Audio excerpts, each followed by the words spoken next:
I really do want to, be a part of, because obviously it's not going to be one person that does it, but be a part of changing the global education system. That would be my absolute dream.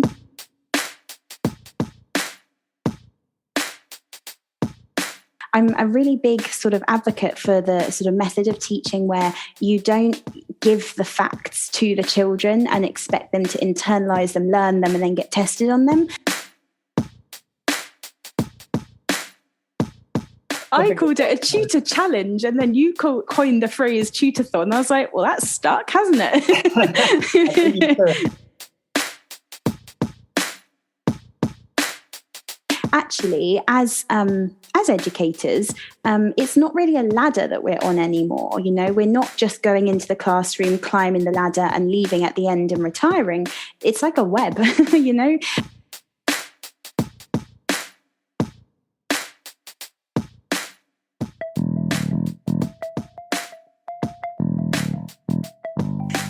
Welcome to the Qualified Tutor Podcast. I'm your host, Ludo Miller, and I'll be interviewing tutors and thought leaders from across the tutoring landscape to inspire, inform, and motivate you to become the best tutor you can be. The Qualified Tutor community is a safe and supportive space for tutors who love to learn and grow.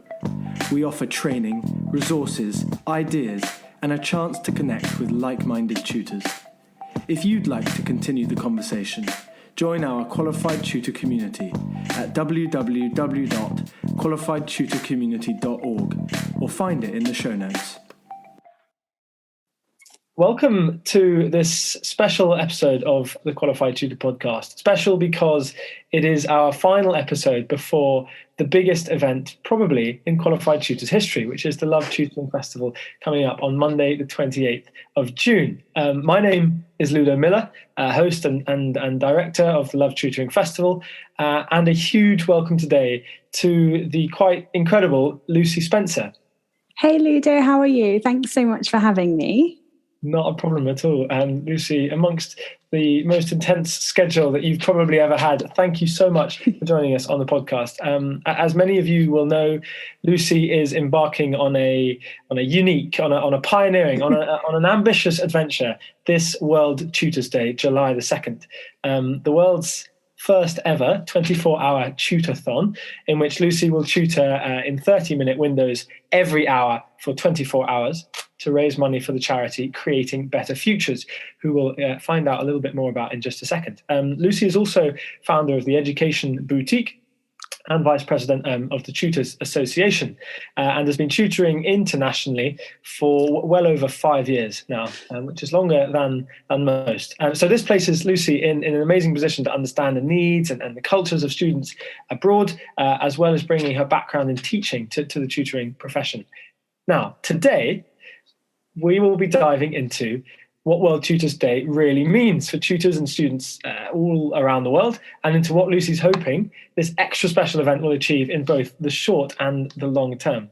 So, Lucy, there's a little introduction. Thank you so much for joining us. As you know, as an avid listener of the Qualified Tutor podcast, and so many of you are, we start with a question every time. Yeah. Lucy, what is your why as a tutor? It's a small question, but with a big answer, right? So yeah, thank you so much for that introduction as well. That's so kind of you. So my why as an educator, well, I really want to change the education system, not just of the UK. I think when I started it, I really thought that it was just in the UK, but I really do want to, be a part of, because obviously it's not going to be one person that does it, but be a part of changing the global education system. That would be my absolute dream, to say that I felt like I had accomplished by the end of my career in education. But also I think more in the short term, one thing I'm really passionate about is trying to forge the change, to empower people to actually see that a career in education is not split into a divide between classroom teaching and tutoring, that it's actually, we're all educators, and that we should all, as educators, be wanting to support the children, and also then empowering people outside of the education industry to sort of look in and not see that divide, which I feel like, unfortunately, we're not quite there yet. So, yeah. That's a wonderful why to change education, and you're certainly very much on your way to doing that. You've already changed the lives of hundreds of students, Lucy. So I guess really the world is your oyster, and an event like the one that's coming up on Friday the 2nd of July will go some way to putting you in a position to understand, as I said, the global need. You said there that you want to change the global education system to improve outcomes for students. And that has to start with an understanding of global tutoring, which is much more possible these days than global teaching, isn't it? Because teaching has to be done kind of normally in a classroom, which is therefore limited to some extent by geography. But I think maybe, like, as well, just to add on to that from what you said there as well, is that one of the big things for me is about trying to empower people to, like, think globally. So even if you are in a classroom, your mind can still be, thinking about concepts and ideas and innovating, problem solving, anywhere in the world. And so that's something that I really try as a teacher, as a tutor, and as an educator, to actually inspire my students to do, because I'm a really big sort of advocate for the sort of method of teaching where you don't give the facts to the children and expect them to internalize them, learn them, and then get tested on them. Obviously, there is a bit of a blur with, because the curriculum is so test driven and so assessment focused, that as a tutor, you have to support children to achieve those goals. But really, I'm in my happy place when I'm really just inspiring children to become like free thinkers and really to challenge concepts that they're being taught and told, and that sort of critical analysis that I do feel is kind of missing from so many parts of our curriculum.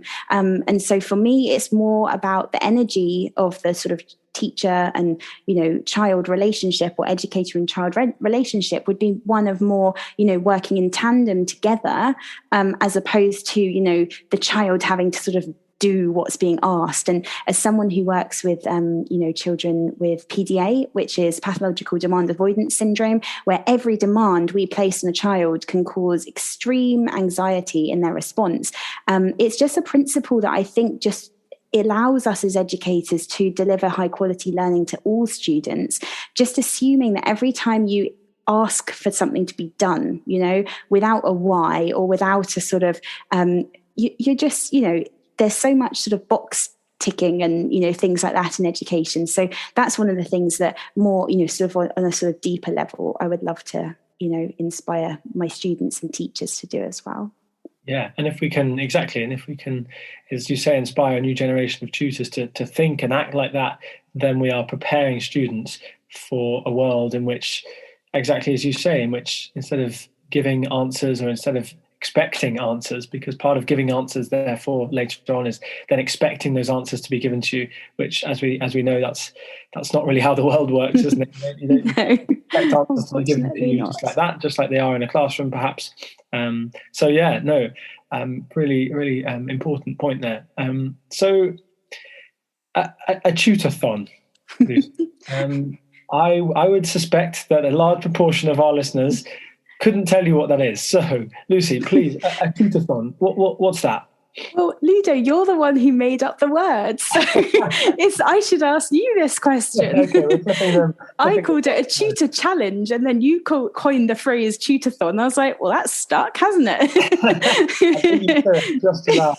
Okay, well, no. I'll leave the answer. No, that's perfect. But no, it definitely came from you, so thank you for that. But in terms of the concept of World Tutors Day, to me, it's all about breaking boundaries, showing tutors and educators and learners and people in general that learning can go on. It doesn't matter where you are, how much money your family has, what kind of location you were born in. High quality education thanks to technology. And obviously we do have to now solve the problem of making sure everyone has access to this technology. That's sort of something that obviously really as an industry, we need to make sure that we're really championing.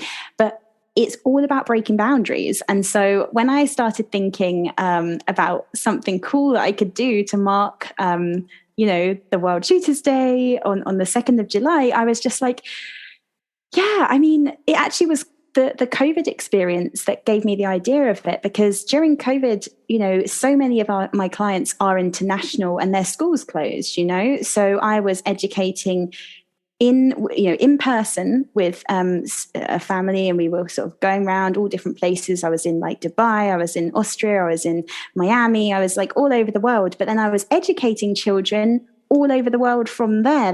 And some days I would do 16 hours, of actual teaching. And so it's not too far off what I'm going to be doing on the Friday, but that's, I think, what gave me the idea for this sort of challenge, just something to demonstrate the possibilities and the opportunities that educators have to have a really flexible and fulfilling career, because actually as educators, it's not really a ladder that we're on anymore. We're not just going into the classroom, climbing the ladder and leaving at the end and retiring. It's like a web, and so you can choose to be supply, you can be, educating in a classroom, you can be an LSA, a Senko, a one-to-one, an educational consultant and a tutor, so for me, it's about just demonstrating the way online tutoring can allow you that flexibility. So it kind of seemed like the perfect fit. Yeah. So you're going to be tutoring across multiple time zones, of course, throughout the 24 hours. Yes. And the 24 hours will be starting at midnight British Standard Time. Is that right? Yes, that's correct. It's British Standard Time, 12 in the morning to 12 at night. Yeah. Okay. So I guess one of the biggest questions that not just I have, but many people will have is how have you managed to find the clients or to find the students for a 24-hour period?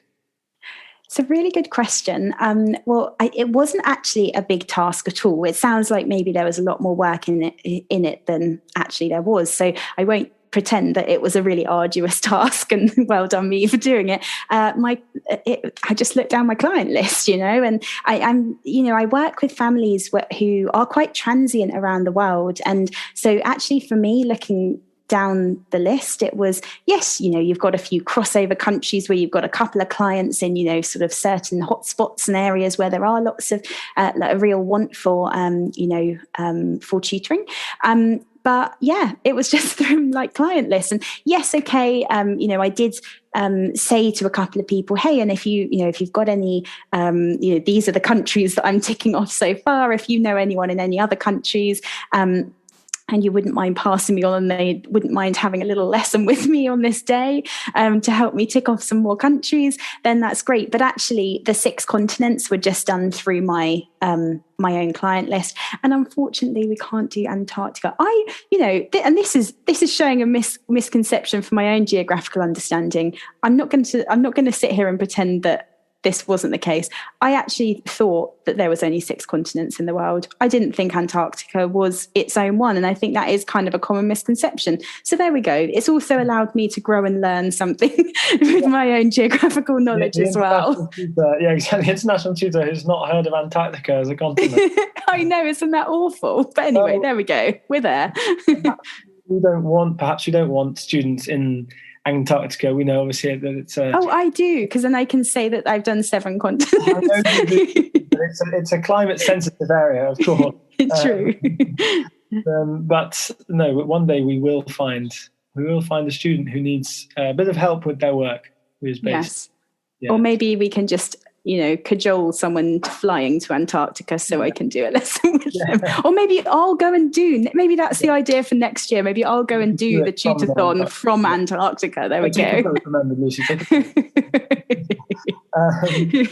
Okay, so you were able to fill out, in terms of the complexities of this event, actually, finding students to fill each of those half an hour windows was maybe not necessarily the trickiest part.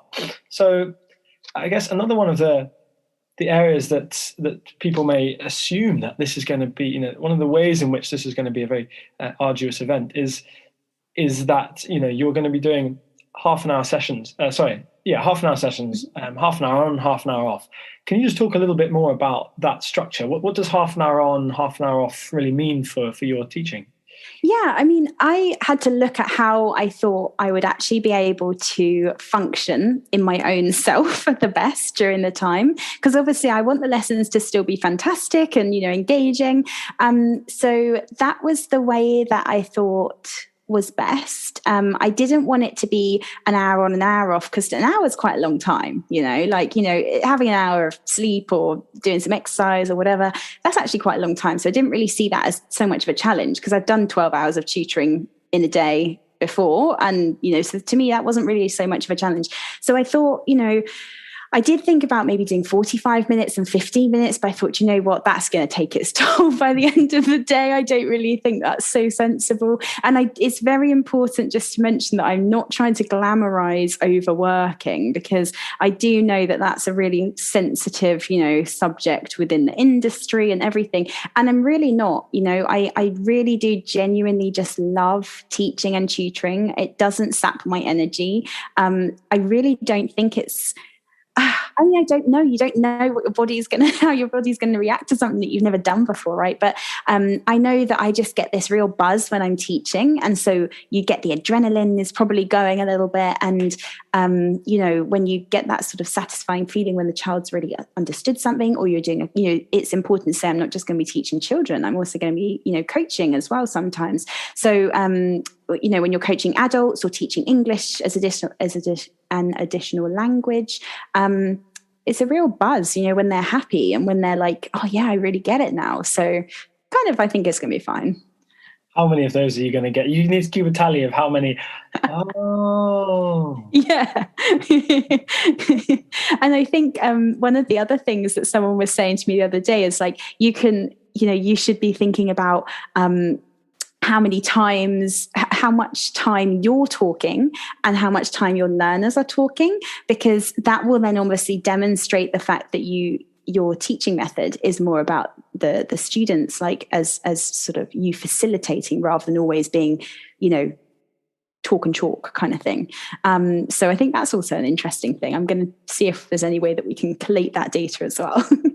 Yeah, there's ample opportunity for data collection, isn't there? There's so much that we could learn about the patterns of tutoring online and how different students in different areas of the world, how they view tutoring, what their attitudes towards it, how much they talk, exactly as you say, how much they want, worksheets, and compared to how much they want discussion, that kind of thing. So some really, are all of the events going to be recorded, Lucy? No, not all of them, because of some of my clients, sensitive, like sort of the nature of like our relationship, I have NDAs with some people. So there's going to be some that are going to be live. I'm going to be doing all different styles of lessons. So a couple of my lessons, I am doing one hour lesson actually later on in the day. And so that's at 5:30 p.m. British Standard Time until 6:30. And that's actually going to be broadcast live into a Facebook group that has like 13,000 members. It's the 11 plus ISEB, SATS, GCSE and A-level resource group. That's the one that I'm an admin of. It's a really fantastic group where lots of free content goes out. And so, yeah, I'm doing a lesson with my usual students, and it's done via Zoom webinar, so the children can't be seen. It's like it's very safe to then broadcast that, because no one can actually interact or see any of the children's names or data or anything like that. So it just means that then I'm going to get even more students that I've supported, and that's going to be really cool as well. I'm doing like a thing for QT, on the 10 o'clock, aren't I? And there's going to be some interesting things along the way. I'm going to do a tutor coaching session, which details of that are going to go out at the end of this week as well, that people can sign up for, again, for free, but obviously with the hope that they would make a donation to Creating Better Futures. Yes. Okay, so a couple of points there. First of all, the link to that Facebook group, the 11 Plus Facebook group, will be in the show notes below for anyone listening, so you can watch that Lucy's live hour-long session at 5:30 p.m. BST on Friday, the 2nd of July. But just as importantly, you mentioned just towards the end there, the charity that you'll be raising money for. So Yes. could you talk a little bit more about creating better futures and why you're raising money for them in particular? Yeah, absolutely. So Creating Better Futures is a local charity to me. It's based in Reading, in Berkshire. Their mission is to lift orphans and vulnerable children in Africa out of poverty through education, through access to high quality education. So to me, it just seemed the absolute perfect fit. The work they do is absolutely amazing and inspiring. And I would really love to go and visit some of the projects that they do out there in the future. Dorothy, if you're listening, that would be fantastic. But also Dorothy and Michael, who are the charity founders, they're just they're sort of family friends of ours now at Education Boutique, and the work they do is just so inspiring.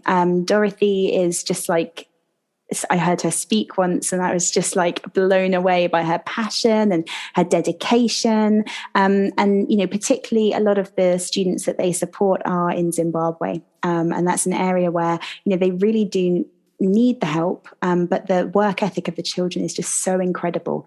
And the way they value education, I just think the students in the UK, if they could see that, and if they could see how children who aren't born into access to this high quality education system that they take for granted, how valuable it is to them, I think it would really open some people's eyes to, what an amazing, lucky position we are in here in the UK.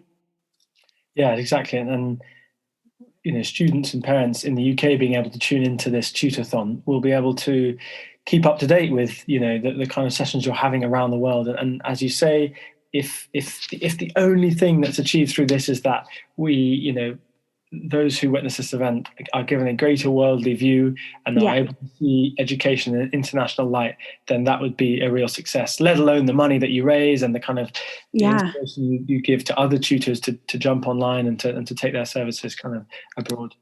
And the crazy thing is that £1 feeds a child for a whole week. So if we're aiming to raise £2,400, that's going to enable, 2,400 children to have food for a week, or, you can change it to whatever, about 50 children for a year.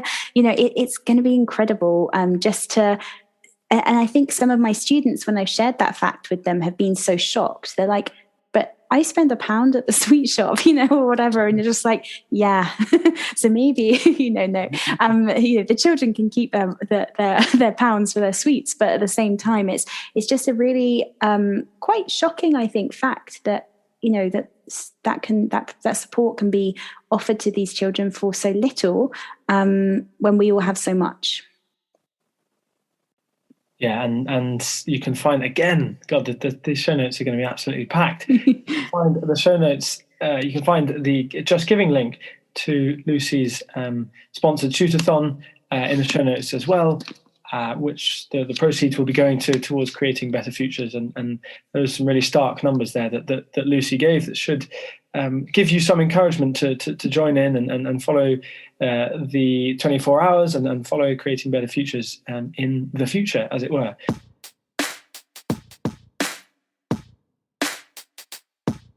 This summer, join us for the first ever Love Tutoring Festival, a celebration of tutoring in all its aspects. We invite you to bring all your experience and expertise to make this event the most exciting event to ever happen in the world of tutoring. The festival, running from Monday the 28th of June to Friday the 2nd of July, is a rich and varied programme of free events, keynote presentations, workshops, live podcasts, and practical demonstrations spread out over a whole week. And don't worry, everything will be recorded, so as long as you're enrolled, we'll give you access to any of the events that you miss later on. We're also offering a limited number of tickets for our famous CPD-accredited workshops. If you purchase a ticket to any or all of these practical and engaging workshops, you'll also receive a certificate of completion after the event. To register for the free pass and to grab your CPD tickets, go to qualifiedtutor.org/Love Tutoring Festival.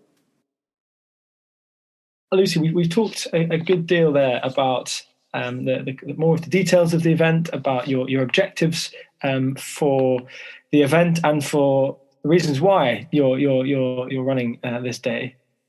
I would like to hit you now with a question which perhaps will be slightly difficult to answer than how many countries will you be tutoring. But I'd love to know, what would success look like for you at the end of the 24 hours of this Tutor-thon? Yeah, that's such a good question. So I guess success is a really interesting word because for so many people associate it to, hit especially in business, right? And I'm constantly surrounded by people who want to put metrics on things and want, what's this going to look like? I mean, for me, it goes back to my why as an educator. If it helps us as the tutoring industry, just kind of make a bit of positive noise about the good that we can do. And, that's brilliant to the outside world to just sort of showcase what we can do. From a teacher and tutor point of view, or an educator, my preferred term, kind of point of view, I would say just to show them that I'm just, I'm just a teacher. I left teaching 5.5 years ago and I had not a single client. I charged £10 for my first ever 2 clients for an hour of tutoring. And, and now I've got clients all over the world. And so if you're really passionate about what you do and you forget about what other people are doing and you don't compare yourself to other people, because that's one of the worst things you can do as an educator. You sort of panic yourself into just almost not doing things, because you're so worried about how it'll be perceived. But I just think staying true to yourself as an educator and doing what you love, people are just going to, warm to that. And then you can just keep doing what you love. So what's the bad thing about that? So I think just showing those people, because I think there's probably a lot of tutors and a lot of teachers who don't even know that this is possible. And so for me, it seems like, I just kind of chat to the clients I have and get 23 countries in 24 hours. But some people would be really surprised. And I know this because I speak to them and even my friends and family members and things. They're like, you teach abroad? What do you mean? What is, no one can ask what is Zoom, but 2 years ago, if I'd said that I taught people in different countries, people wouldn't have known what Zoom was. People wouldn't have known how that was even possible. They'd assume it was just me and, a face-to-face Zoom call where you just talk someone through, you hold up a whiteboard or, phone call almost, yeah. And we still do have, people saying, oh, will it be like a WhatsApp video call? No, it will not. My style of teaching will be like under the water in a 360 experience. And there'll be a shark that will come up and then we'll do some creative writing about it or something, So I just think just awareness, that would be the key thing for me. And hopefully I can get through it and my lessons aren't an absolute shambles. It's a bit of, putting myself on the line a little bit, because at 5:30 in the evening, I'm going to be doing an hour-long lesson online live where anyone can tune in. So it's kind of a little bit I'm probably most nervous about that one, because if I'm tired, then, I'm going to have to, that potentially might be career suicide. People might see that I'm a terrible person, terrible teacher. 17.5 hours in. You know what? I'm more worried about the students who are coming after that, actually, because I think that will probably drain the energy. But no, because that'll be you'll pick up again into the evening. Yeah, hopefully. I've hopefully got people who are going to be bringing coffee. I have a coffee subscription at Pret, and so I've got lots of people who are like, oh well, I'll go and get you your coffee and bring it to your house and whatever. So I'm all good. Powered by Pret. Exactly. There's the tagline. So okay, well, I'm very much in awe of what you're doing, and I know many other people are too, Lucy. There's not only the as you say, the kind of the physical and the mental side of doing 24 hours of teaching, but there's also all the work you've put in around this to give context to this and to make people aware of why you're doing it and what it can achieve, rather than just saying, I did this, or, I tutored 6 countries in a day, look at me. So there's so much background to this. It's about opening the eyes of students and other learners that online and international tutoring and educating is very much here and very much to stay and very much the future. So thank you very much, Lucy. That was an excellent overview. I know you enjoyed talking about it. There's a really broad smile on my face here that unfortunately our podcast listeners can't see. I'm sure you can picture it.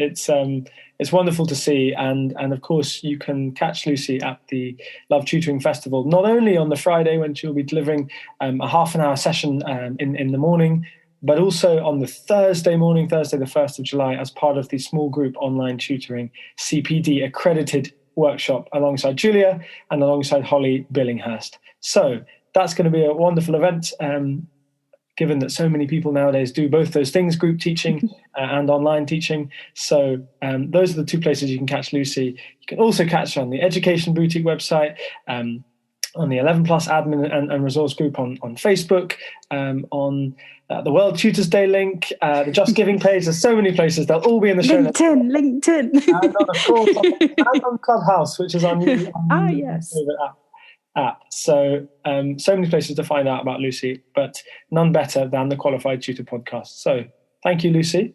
Thank you so much, Ludo. And thank you all for listening. The next episode will be the first episode of the Love Tutoring Festival on Monday, the 28th of June, followed by 3 consecutive late night live podcasts after that on Tuesday, Wednesday, and Thursday. So see you all then. And thanks very much again for listening. And I hope to see you at the Love Tutoring Festival. Cheerio.